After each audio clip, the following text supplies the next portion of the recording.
L'heure de votre journal de l'Afrique, soyez les bienvenus si vous nous rejoignez. À la une de l'actualité, le Burkina Faso, le procès du putsch manqué de septembre 2015 a été suspendu. Les avocats de la défense ont quitté la salle d'audience. Ils contestent la légalité du tribunal militaire. Parmi les prévenus, Djibril Bassolé et Gilbert Diendéré, les cerveaux présumés des opérations. Vers un changement du principe de propriété en Afrique du Sud. Près d'un quart de siècle après la chute de l'apartheid, le Parlement donne son feu vert à une réforme de la Constitution. Le texte permettrait la confiscation des terres sans aucune compensation. Et puis cette question, qu'est-il arrivé aux 9 employés d'une société de BTP au Cameroun? Ils travaillaient sur la construction de ponts à Mamfé lorsqu'ils ont mystérieusement disparu le 7 décembre dernier. Aucun signe de vie depuis. Marcel Amoko et Zigoto Chaya ont rencontré leur famille. Leur reportage à la fin de ce journal. Sitôt ouvert, sitôt suspendu. Le procès du putsch manqué de septembre 2015 s'est ouvert ce matin à Ouagadougou, mais les avocats de la défense qui contestent la légalité d'un tribunal militaire ont décidé de se retirer. Dans le box des accusés, Gilbert Diendéré et Djibril Bassolé, les deux cerveaux présumés de ces tentatives de coup d'État. À leur côté, 82 co-accusés. Kalidoussi et Bengali Touré ont suivi cette première journée d'audience. Ce premier jour de procès a été mouvementé. L'audience a débuté à 9 h avec la vérification de l'identité des accusés. Et sur les 84 personnes appelées à comparaître, 4 n'ont pas répondu présent et 9 autres personnes sont en fuite. Mais le fait qui a marqué la journée, c'est lorsque les avocats de la défense ont quitté la salle, jugeant illégitime le président du tribunal. Ce dernier a été nommé le 22 février, mais il faut 8 jours pour que cette nomination soit publiée au journal officiel.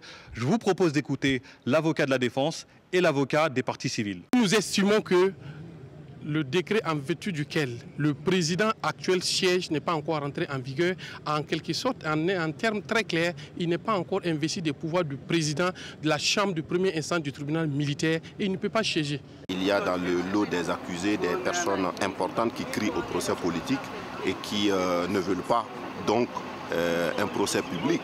Et on savait bien qu'ils allaient utiliser tous les moyens pour se soustraire donc, du jugement, en tout cas pour gagner du temps. Donc ce n'est pas étonnant. Face à cette contestation, le président du tribunal n'avait pas d'autre choix que de suspendre le procès jusqu'à nouvel ordre. C'est donc l'incertitude qui demeure au terme de ce premier jour.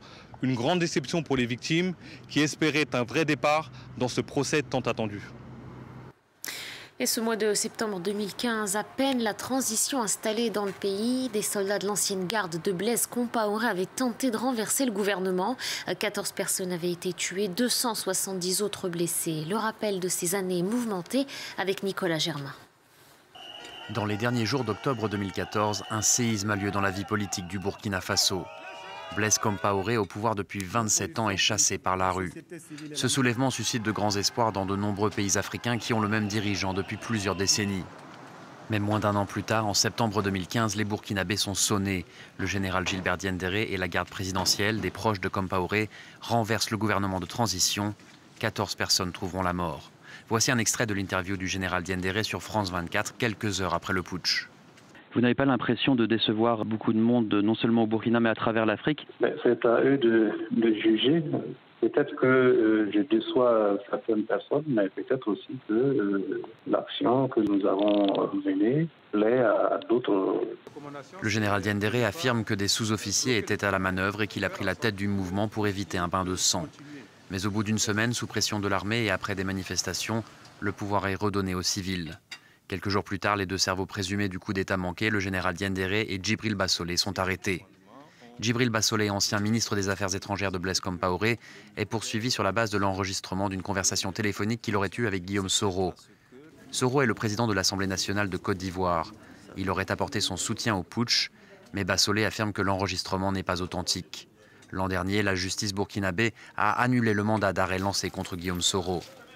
Au total, 84 personnes sont sur le banc des accusés.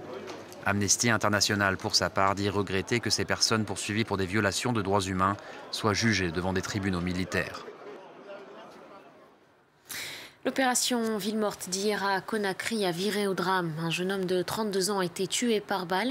Plusieurs autres personnes blessées ont été admises à l'hôpital et sont toujours en soins intensifs. Selon l'opposition, c'est la gendarmerie qui est responsable de ces violences. La manifestation avait justement été convoquée par l'UFDG, le parti de l'ancien Premier ministre Cellou Dalein Diallo, qui conteste les résultats d'élections locales du 4 février dernier. Je vous propose d'écouter justement ce propos l'un des membres de cette opposition. Il y a eu mort, nous le déplorons et une fois encore, nous constatons que l'impunité continue de gangréner en tout cas l'appareil d'État dans notre pays. Nous sommes à environ 90 morts aujourd'hui depuis que M. Alpha Condé est au pouvoir. C'est quelque chose que nous déplorons et nous demandons à ce que justice soit rendue.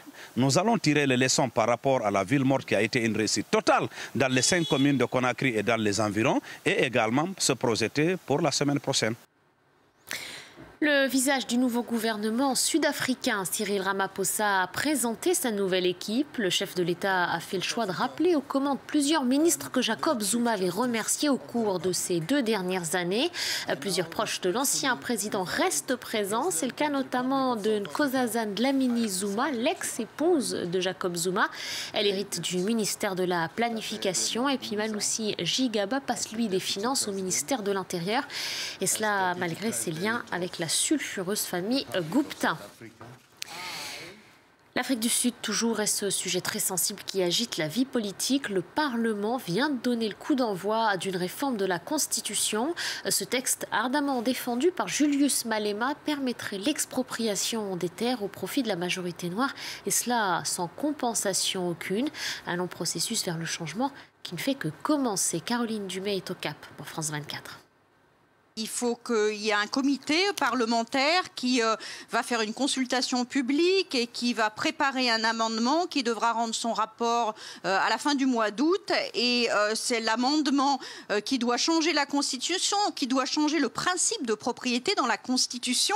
Donc c'est quand même pas simple, doit être adopté à la majorité de 2 tiers par l'Assemblée nationale. Donc on n'est pas encore à la fin du processus. Caroline, le pays, l'Afrique du Sud, a-t-elle vraiment besoin de cette réforme ou le problème est plus large et plus complexe ? Oui, le problème est très complexe. C'est vrai que quand on parle de redistribution des terres, on pense immédiatement à réforme agricole. C'est bien sûr les terres agricoles dont on parle. En partie, l'ANC n'a pas tenu ses promesses. Seulement 10% des terres ont changé de main en 20 ans. Donc il faut vraiment accélérer le processus. Et l'une des raisons pour laquelle ça a été très lent, eh bien, c'est qu'on est dans un système de willing buyer, willing seller, et que en fait, le gouvernement achète aux fermiers au prix du marché. Donc ça prend beaucoup d'argent et beaucoup de temps. Donc ça risque de changer. Mais ce qu'il faut bien comprendre, c'est que s'il y a une loi d'expropriation en Afrique du Sud, c'est pas seulement pour les terres agricoles. C'est aussi parce que le gouvernement, très souvent en zone rurale, a besoin de construire des hôpitaux, de construire des cliniques, des écoles, etc. A besoin de la terre pour les logements sociaux, pour n'importe quoi, on a besoin de la terre. Et cette terre est très souvent à propriété privée. Donc cette loi peut être utile non seulement pour l'agriculture, mais aussi pour tout ce qui est développement social. Donc c'est très complexe et en tout cas, ça ne va pas se passer comme au Zimbabwe. Ça semble être beaucoup plus cadré et ça prendra beaucoup plus de temps. Il est à la tête de l'un des quotidiens les plus influents du monde arabe et du Maroc. Taoufir Bouachrin, le directeur de la publication Akhbar al-Youm, dort en prison depuis vendredi. Accusé de viol, tentative de viol, abus de pouvoir et traite d'êtres humains, le journaliste doit comparaître le 8 mars prochain devant la cour criminelle de Casablanca. Selon certains journalistes de la rédaction, des dispositifs d'espionnage ont été placés dans les bureaux du quotidien. Les précisions de Sarah Doublier. Taoufik Bouachrin est le directeur de publication du journal Akhbar al-Youm, l'un des principaux quotidiens arabophones du Maroc. Il est poursuivi pour viol, agression sexuelle et traite d'êtres humains, des chefs d'inculpation particulièrement lourds pour ce journaliste qui a déjà eu des démêlés avec la justice dans le cadre de ses activités au sein du journal. Il y a à peine un mois, il a été condamné à verser des dommages et intérêts à l'encontre de 2 membres actuels du gouvernement marocain.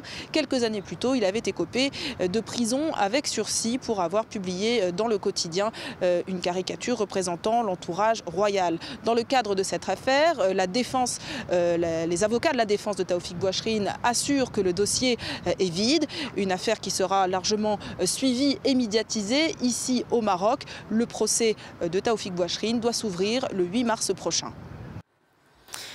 Au Cameroun, toujours pas de nouvelles des 9 disparus de Mamfé, employés d'une société de BTP. Ces ingénieurs, pour la plupart, restent introuvables depuis le 7 décembre dernier. Ils travaillaient sur la construction de ponts lorsqu'ils se sont volatilisés. Les autorités ont promis à leurs proches de mener l'enquête, mais plus les jours passent et plus l'espoir de les retrouver vivants s'amenuise. Marcela Moko et Zigoto Chaya sont allés à la rencontre de leur famille. Voici leur reportage. Des photos souvenirs pour entretenir l'espoir. Celui de revoir un jour son mari porté disparu, comme 8 de ses collègues depuis 2 mois.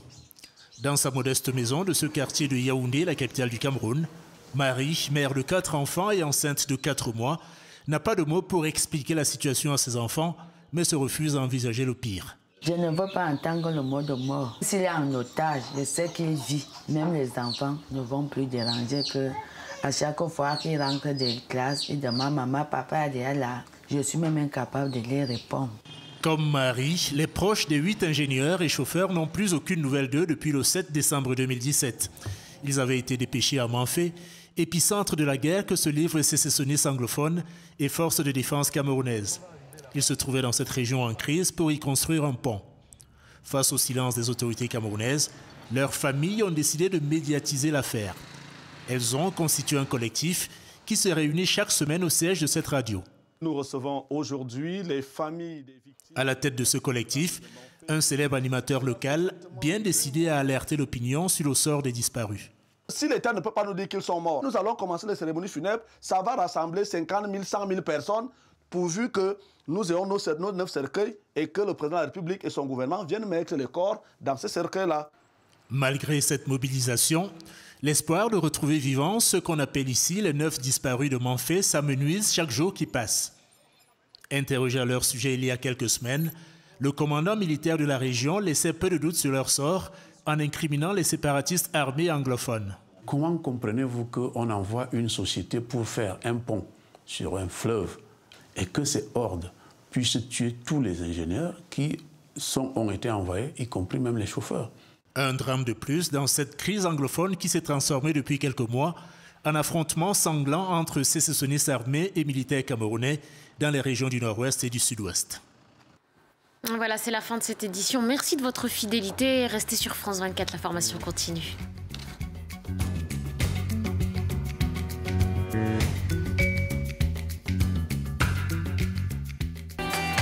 Le Paris des Arts, présenté par Valérie Fayolle.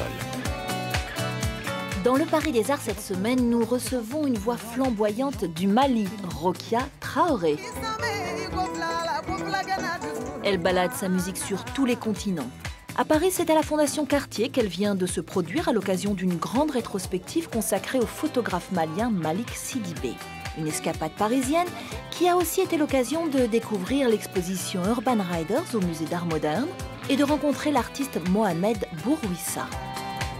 Le Paris des Arts, à voir sur France 24 et sur France24.com.